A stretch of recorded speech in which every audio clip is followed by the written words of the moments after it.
all those who have worked in the field of education and present here, my dear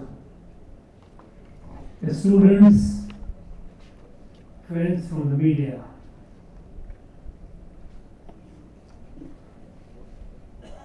I am delighted to be here at this great institution which has been doing so outstandingly well, not only in the field of academics, but even in various other fields like sports, social outreach, innovations, and several service sectors. We have all heard about this institution. In the last little over 50 years, just about 52 years, this institution has made a mark and attained a reputation which is the envy of others.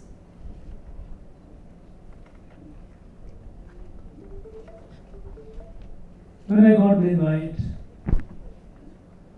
I accepted it for more than one reason, of course, notwithstanding college and NEP 2020, which is dear to our heart. But there is also a little unshared secret, and that is whenever an institution is named after Sri Guru Nanak Dev Ji, and if there is an invitation, I don't resist.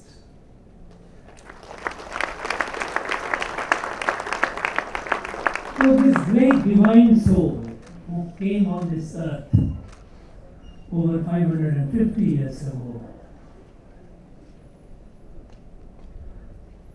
he had been, or he has been even, a great influence and inspiration in my personal life. Guru Nanak Dev Ji, as we know, born in a very, very humble background, lived a hard life. He earned his meal through his own labor.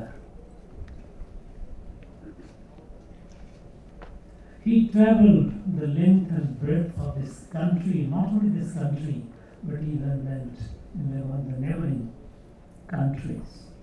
From Kanyakumari to Ladakh, to Baghdad, in the east to Kamru, which is Guwahati today. He traveled almost for over 14 years, walking across the length and breadth of this country. Over 500 years ago, spreading the message of oneness of all human beings, and the value, the centrality of service to humanity as a creed, breaking all the barriers of caste, creed, language, race, region, culture, cuisine. He was a revolutionary divine soul who tried to unite the entire humanity. He taught us to demolish the barriers that come between humans and humans.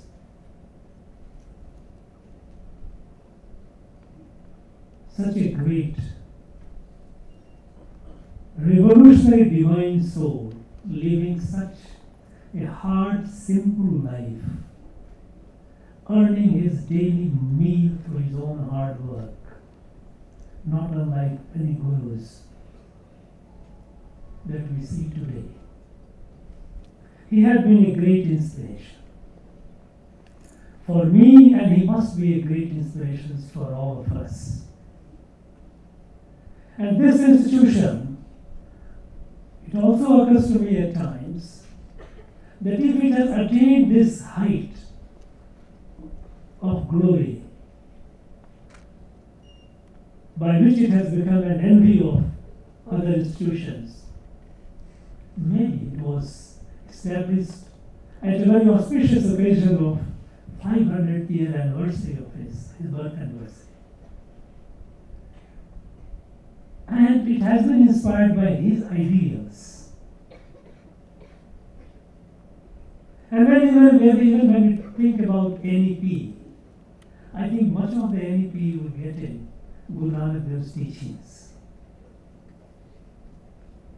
And I'm glad that this institution, under the visionary and dynamic leadership of its General Secretary and correspondent, Manjeet Singh Iyer, is striving to gain ever greater heights.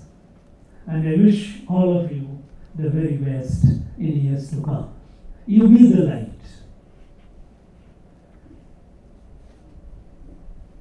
A great thing about, I can't resist sharing, that this Sikh community, we heard, though it is a minority, they never ask for a minority benefit.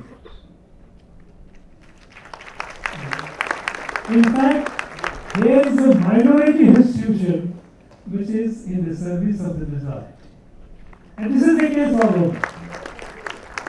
You will never find, at least I, in my over nearly about 72 years of my life, I have not seen a begging Sikh. Enterprise, hard work, determination, resolve. A starved house, however small it may be, but with self-pride, self-respect, rise. This virtue the nation needs. The country needs this spirit of not asking favor. Instead, building oneself capable to do service to others rather than seeking service from others in various names or various categories. This is indeed worth emulating and worth inculcating. And I would expect the students who come out of this institution, besides your academic excellence and this other excellence that you acquire here, you carry this, a bit of this spirit. And I assure you, life will always be rewarding for you. Keep that. I do not know whether this institution, as a way of curriculum, they teach those values, those teachings of Guru Nanak Dev Ji. But I am sure, even if they don't, and to what extent I am not aware, the very fact that the institution functions, the institution works, it itself it should be worth emulating. You learn a lot of things not necessarily by books, but by seeing others, how they do in their life. Friends, National Education Policy 2020, which this institution and with the active participations of resource persons from different institutions. The last 2 days, I am sure, must have deliberated on the strategies, how to implement, how to go about it. And I am sure, with this 2-day journey, a lot of good must have come out, and will be carrying it. All that I would like to share with you is the spirit of NEP 2020. What is the spirit of an NEP 2020? Usually it is said that this is the third education policy in our country. The first was in the 60s, second was in the 80s, and this is the third one. But is it really the third one? It is not. In many ways, it is the first one. Because earlier two education policies, they were improving. They were reformatory in nature. Academic curriculum, the education system that we had inherited from the colonial age. We believe that that was perhaps the best suited to our country. And education policy of 60s and 80s, they emphasized on how to spread the education, that education to the largest number. How to improve what was being taught. Some tinkering here, some tinkering there. But essential core of education policy remained essentially what we had inherited from the colonial time.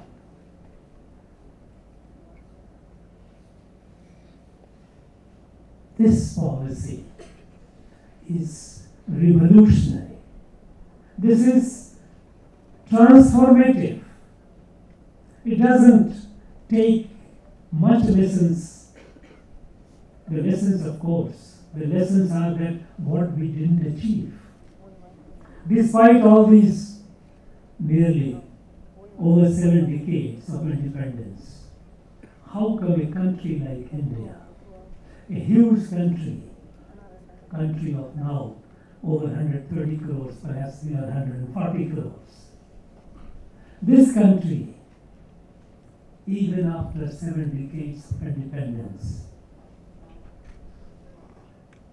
we remain home of the largest number of illiterate, sick, poor, homeless, deprived of the basic ingredients of a healthy citizenship. Not that we didn't build schools, not that we didn't build industry, not that we didn't build hospitals, not that we didn't build roads and generate electricity. We did. All these years we kept doing it. But the problems kept multiplying. There was a fundamental flaw in the earlier system. The system was essentially a system that believed in the government being the main, or if not the sole, agent of change. A psychology had developed that the transformation, the change has to be brought in by the government. Institutions have to be built by the government. Infrastructure has to be built by the government. Society had become emasculated. It was a client-patron relationship between the government and the people. People were clients looking for the government. I remember in my childhood in my village, I was born and brought up. I did my high schooling from my village. Every year, before the monsoon starts, the whole village will gather, at least one male member from every family, got together, took our spades and crowbars, and cleaned the canal, distributary canal, for running into several kilometers, which took water to our field. We didn't look up to government to come and do it. Before the advent of rains, the village got together, desilted the village pond, so that the rainwater is stored there. I participated in that. This was community's power. This was society's power. But today, I find in the same village, when the road, there is a small patch which is not okay, which is not where there are some some ditches, people will get together, write a long petition, go to the district office or the state capital, present the petitions to either the MLAs or minister or the officials, Dukumai. Now this is the stage where we reached. The advent of modern state in the European model emasculated our strength, and we became dependent on this government. As a result, government with their limited resources kept building schools. But after all, with the 5-year plan, you have a limited number of budget. With this plan, we will have built so many schools, so many colleges. With the health, allocation of some money. With this plan, we will build so many hospitals, so many medical colleges, build so many roads, always constrained by resource. We have started addressing the problem incrementally, piecemeal. And in the process, the problem also kept multiplying. We kept building roads, but a large part of our country remained unconnected. We kept generating electricity, but a major part of our households were without electricity. We kept building hospitals and medical colleges, but a large number of our people remained deprived of the basic health care. That model was not suitable for this country. This model we could have continued. We could have continued doing all those things, and in the next 50 years also we would have remained at the same problem. The fundamental flaw. No. If this country, if this India, of such a large country, if it has to have its position, due position, in the quality of nations, it has to change its course. It has to change its path. It cannot do what it has been done for the last 70 years. It has to address its problem holistically, and also it has to address its how to meet. It has to be ambitious, it has to be confident, it has to be capable of fulfilling the confidence. And this is possible only we build our citizenry, build our youth through education. Appropriate education. Appropriate education is one that is able to meet the needs and demands of the time. The needs and demands of the time.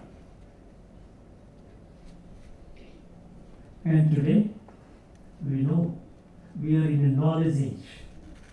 There was a time the humanity has evolved to various phases. From agrarian, when we were farmers, largely, to industrial age. Industrial age, it has its own needs. It needed its own, what was the workforce needed for it. Then information communication technology age. Internet age. We are in digital age. Artificial intelligence age. Its revolutionary transformation is happening in the technology. We cannot be in the mode of just catching up. No. We have to have a quantum leap. We have to. And how do we take the quantum leap? How do we ensure that we provide appropriate education to our young people so that they are able to meet the challenge of today and tomorrow? So that their latent capacity, their potential, they are able to realize their potential and fulfill it. This had to be done. And that is why with the great churning of minds from all sections of the society. This education policy was not drafted and prepared by the bureaucrats, by the government. No. Several 100,000 people from the field of academia, the field of industry, the field of social service, various fields, they give their input, because the objective was how to equip our youth, our students, with the knowledge, with the education, with which once they walk out of the presence of their institution, they walk out confidently, march into the world, and make a place for themselves. Not the degree holders. We have large number of degree holders. We were producing, and every time, all the time, noise was unemployment. I have a degree in my hand. I'm a graduate. I'm a postgraduate. I'm a PhD. I'm not getting a job. Nobody cares for your degree today. People care for what worth you are. If you are not worth, your degree doesn't help. In fact, when I met in our own state, which is very progressive, which has a very sound industrial base, where the gross enrollment ratio is almost double the national average. When I meet the industry, when I meet the people, I say, ask the question, are you expanding? Why are you not expanding? Because there has been a plateau. It is not. And one core reason they say is absence of adequately skilled human resource. Some of them go to the extent of saying that almost 80 to 90% of our engineers are unemployable. You take the degree and you go for a job. Nobody gives you a job. This has to be corrected.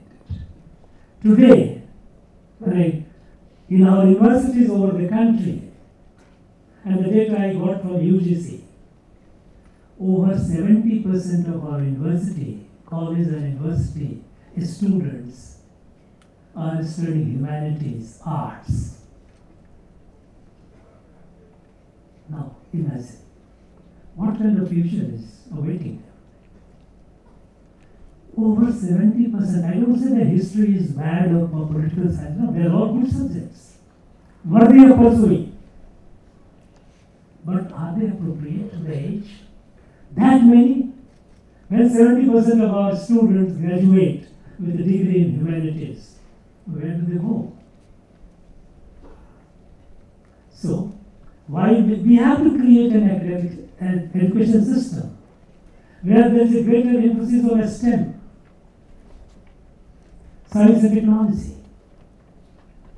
And at the same time, we should also create an environment where students, those who are going for humanities, they also are equipped with adequate knowledge and skill while graduating in their own disciplines, so that when they come out of the university, they are worthy of employment.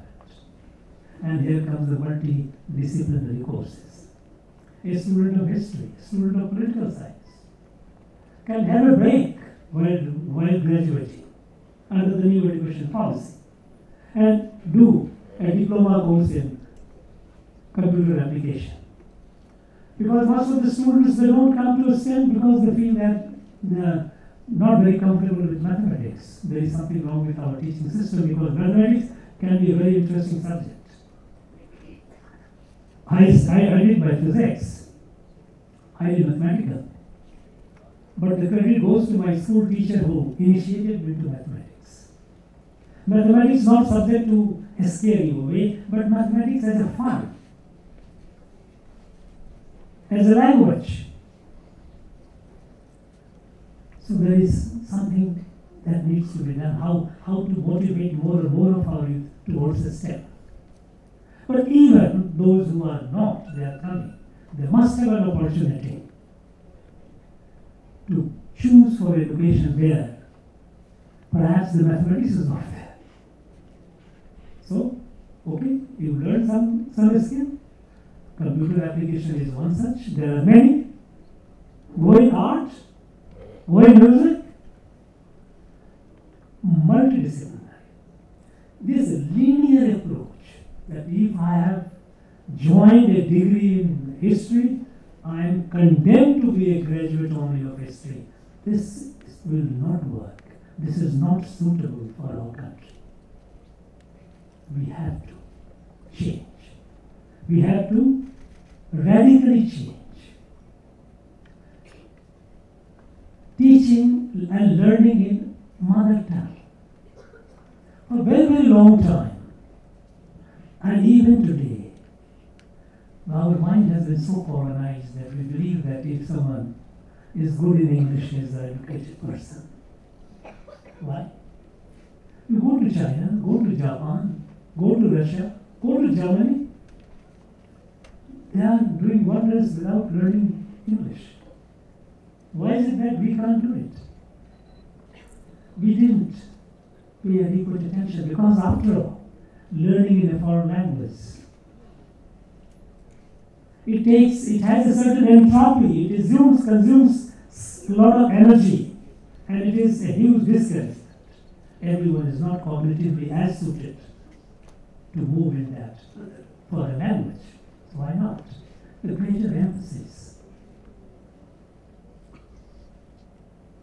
We need to get the best of technology, best of knowledge, and teach our students. I heard this institution is collaborating with some European institution. Wonderful, this is what it is supposed to be. Since long, long time, ancient time, we used to have, since the time of the Vedic period, there is a very well-known saying, Anu Bhadra Kartamo Yantu Vishuddha. Let the noble thoughts, let the good ideas come from all over. Don't close your mind. So, there are areas where we need to learn from others, and we must be willing to learn. We must be open to that. And at the same time, we must also develop the entrepreneurial capacity.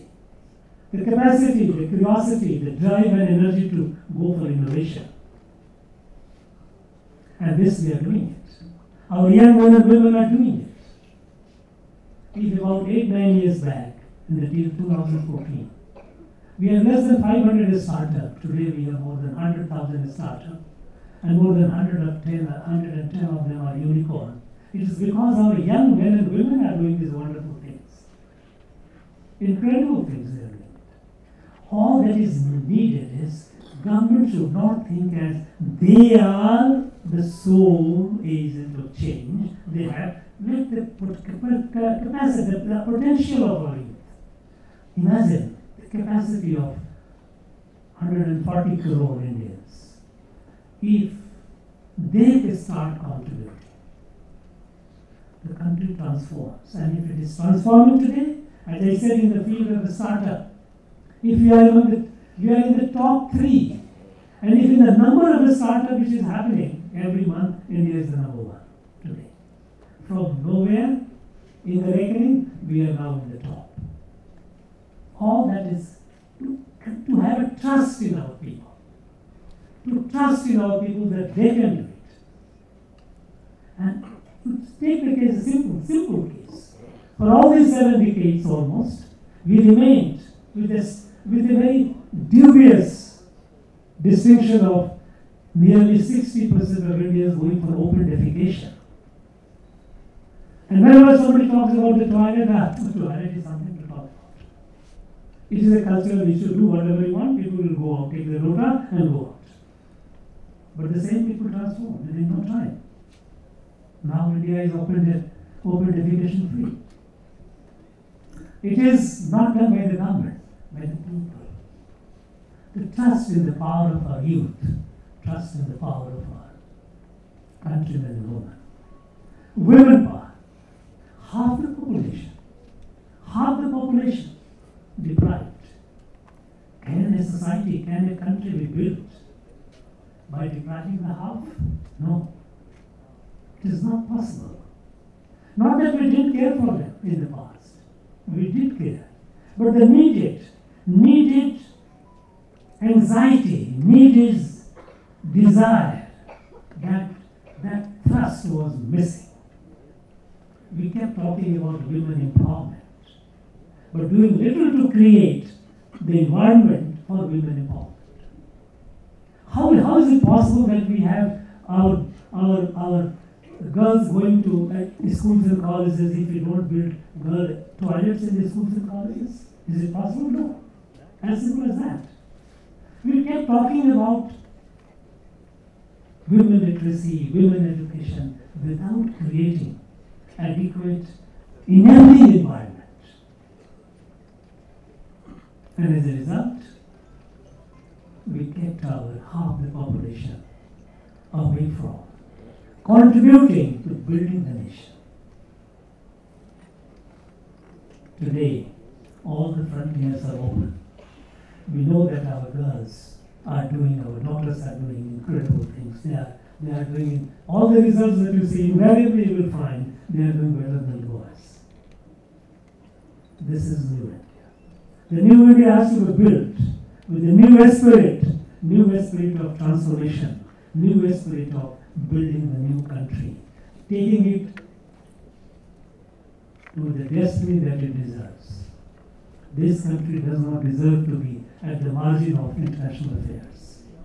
This country deserves to be at the center stage of the world affairs. And while we are building our nation, by creating wealth, creating technology, learning and creating new and new technology and technological institutions, building our material strength, one thing more, this the National Education Policy talks about it, is sense of who we are. We have produced we have more than 250,000 IITians who are managing the best, most advanced technical institutions in the United States of America. Wherever you go, you will find our IITians are doing that, our engineers, our doctors are serving. They are universal citizens. We have given them the technical education, the best of it. But we did not inspire them to have developed a sense of who you are. But still, it is there in the sanskar. And that sanskar, we saw it during COVID, when our people, expatriate Indians, they started contributing to the best, to the benefit of our people, wherever they were. I was governor in Ireland. That's the stage where we just didn't have a medical college. There was no BSL laboratory. There was nothing. There was no place where you could have oxygen. Remote areas. Problem was terrific. Was in fact terrible. But people started asking our people from abroad, tell us what we can do. And within no time, they built numerous oxygen plants in the remote areas, the taluks, districts along Burma border. They came, they built, they trained and left. Voluntarily, they built it. The sense of service to the nation is there, but we must give them a sense of pride in being an Indian. Who are we? Who we were? The colonial rule, one thing that they did, and they did it systematically, they tried to kill our sense of selfhood, the sense of pride. And today we believe that, I as a student in the middle school, we used to have a set question. The question used to be, write down the benefits of the British rule in India. Benefits of the British rule in India, and we as a young student, by rote learning, we have learned British English language, railway line, judicial system, all these things. As if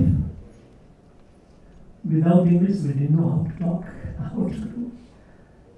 Railways they built for us, as if we were not moving, we were not training, as if there was no sense of justice, it was a land of barbarians. Enemies of a country of a snake and a snake charmers, they cultivate deliberately to destroy the sense of selfhood, the sense of pride. We know, but many of us we don't know, that till the beginning of 19th century, India was the largest economy in the world. And those of you who are curious, I urge you to go on the internet and just punch global, the world economy millennial perspective. The world economy millennial perspective is a document created by, not by Indians, not by us, by OECD countries. And you know OECD countries as a club of the most developed countries. They published a report in 1982. And what was the provocation for the report? 10 years before, in 1972, a British economic historian, Paul Barrage, he published an essay. In that essay he said, Europe became rich in the last 200 years. America became rich in the last 100 years. Before that, India was the economic powerhouse of the world. This truth was not digestible to the developed countries. They commissioned a study to debunk it. But what the study brought out, you see on the left. It gives you from the 1st century AD till the 19th century. It gives you 20th century account of. And then you realize that till the beginning of 19th century, India was the largest. India's GDP was nearly 1/3 of the world GDP. What happened in the 200 years? They destroyed our industry, they destroyed our agriculture, they destroyed our education system. And they made us believe that everything English was the best. A sense of inferiority among Indians and a sense of superiority towards them. I am not going to detail, maybe sometime later. These are all documented how this policy came. It was a deliberate policy. We need to rediscover ourselves. We need to take pride in our past. We need to take pride in our civilizational heritage. We need to take pride in the teachings of great divine soul Guru Nanak Dev Ji, and there were people like him who also come and taught us before. We need to rediscover. Those things need to be rediscovered. They are yet to be discovered, but we have to. And this only gives us a sense of pride. A person, a community without a sense of history is not a community. A community which doesn't have a sense of pride in who they are, it cannot grow. And we have all the reasons to be proud of who we are. After all, long before, thousands of years, several thousands years before, the Europe, and of course there was no America as such, they all got to know the basics. Here, in this country, on this land, we had the best of philosophy, best of literature, best of ethics. We have every reason to be proud of our past. This has to be taught. So, in our national education policy, this sense of who we are, our past, our civilizational heritage, it has to be taught to us.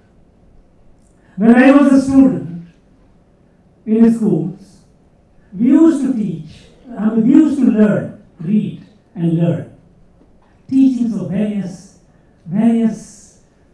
spiritual leaders, various saints from different religion, different community. In the name of secularism, it was all wiped out. All, everything, nothing of the past would be there.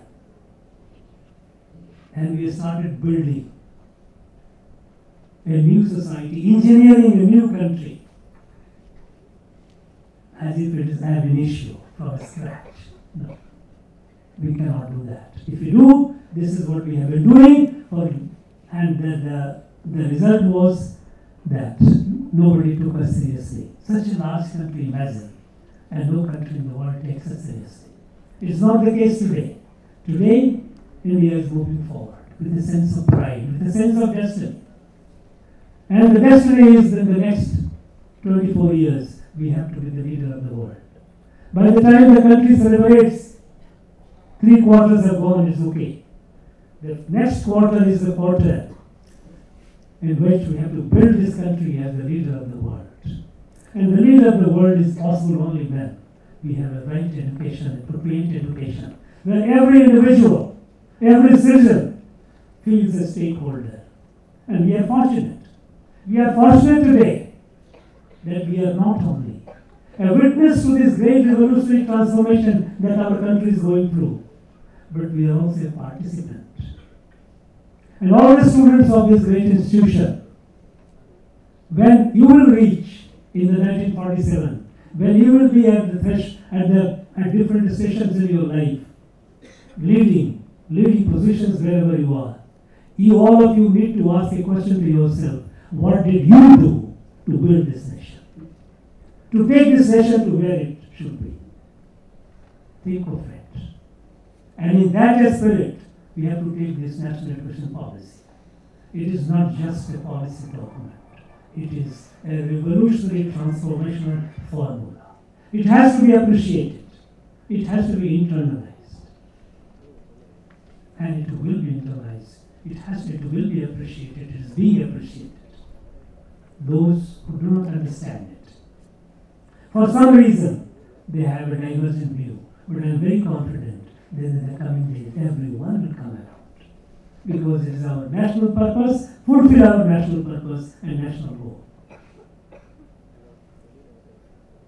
All the participants of the 2 days conference, those who have come from outside, I wish you a safe journey home. Those who have come from outside, I hope you have also seen a bit of this land, Tamil Nadu. It's a beautiful land, rich in cultural and literary heritage, very fine people. I hope you visited some places around and saw. You enjoyed the local cuisine, very fascinating. Go back with a sweet memory and be the agent of change wherever you are. Thank you very much. Yeah.